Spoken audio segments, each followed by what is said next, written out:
আসসালামু আলাইকুম। আপনারা সবাই কেমন আছেন? আশা করি আলহামদুলিল্লাহ ভালো আছেন। আমিও ভালো আছি, সুস্থ আছি। সকাল থেকে ভিডিওটা শুরু করলাম। এখানে হলো সকাল 7টা বাজে, মেয়েকে স্কুলে দিয়ে আসলাম, দিয়ে এসে একটু শুয়েছিলাম। শুয়ানোর পরে উঠলাম হলো 9টার দিকটা। 9টার দিকে উঠে দেখি এত বাতাস পরিমাণ বাইরে, প্রচুর পরিমাণ বাইরে বাতাস।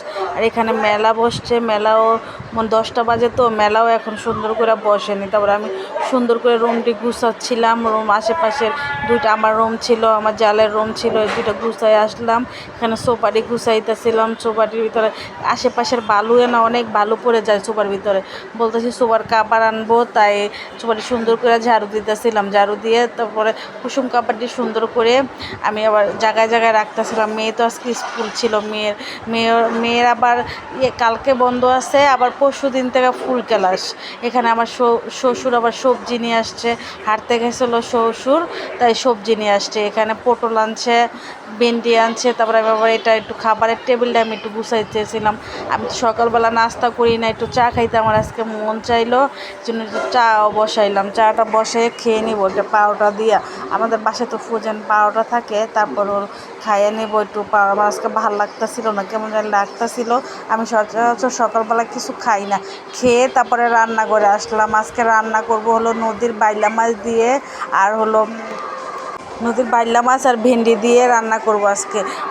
আমার কাছে অনেক ভালো লাগছে তরকারিটা, যে আমি পরে বয়স দিতেছি, তো আমি পরিমাণ মতন তেল দিয়ে দিলাম, প্রথম পেঁয়াজ কুচি দিয়ে দিলাম, তারপরে হলো এখন আদা রসুন বাটা দিব, তারপরে পানি দিব, পরিমাণ মতন পানি দিয়ে আজকে রান্না করতে আইসা পড়ছি। মেয়েকে আবার স্কুল থেকে আনতে যাইতে হবে, এই জন্য তাড়াতাড়ি করে রান্না করতে আইসা পড়ছি। এখানে আবার হলো পানি দিয়ে আমি এক এক করে মশলা এখানে অ্যাড করবো। আর ভেন্ডির তরকারি আমার এমনও ভাল লাগে, আর নদীর তাজা মাছ না, আরও বেশি ভাল লাগছিল তরকারিটা। এখানে আমি লবণ দিয়ে দিলাম পরিমাণ মতন, তারপর হলুদের গুঁড়া দিয়ে দিব 2 চা চামচের মতন, তারপর মরিচ দিব, ধইনা দিব, কষে তারপর রান্না করব ভেন্ডি দিয়ে। আজকে তরকারিটা অনেক মজা হয়েছে।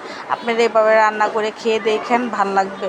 এখানে আমি 3 চা চামচের মতন মরিচের গুঁড়া দিলাম। মরিচটি না ঝাল কম, কালার বেশি। এখানে ধনিয়া গুঁড়াটা দিয়ে আমি সুন্দর করে এটা লাড়াচাড়া দিলাম। এটা কষানো হবে, তারপরে হলো আমি মাছটি দিয়ে দিব।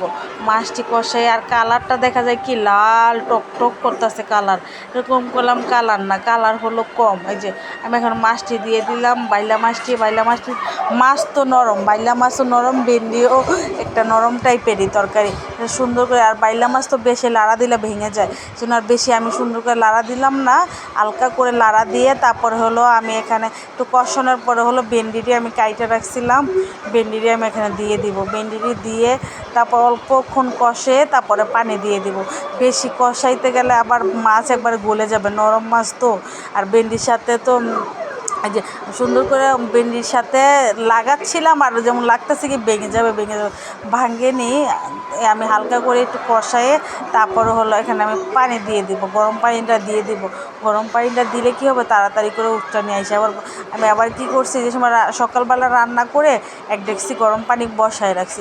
যদি গ্যাস কমে যায় তারপরে রান্না করতে আমার দেরি হবে দেখা, এই জন্য আমি একবার যেহেতু খালি আছে চুলা, তাই আমি গরম পানিটা বসায় রাখি। এবার গরম পানিটা বসায় রাখছিলাম।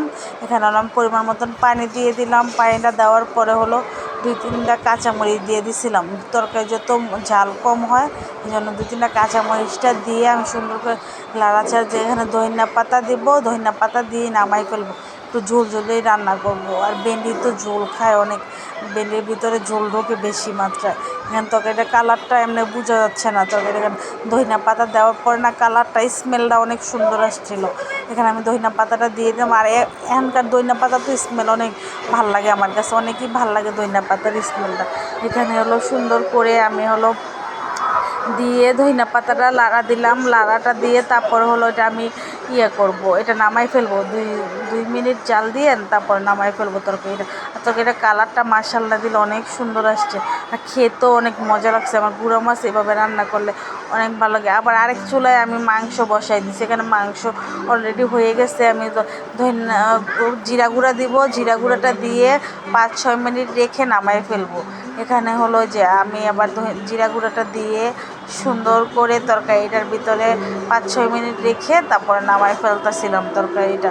আর মাংসের তরকারি আমি আবার ছোটো মুরগি আমার এত বেশি একটা পছন্দ না।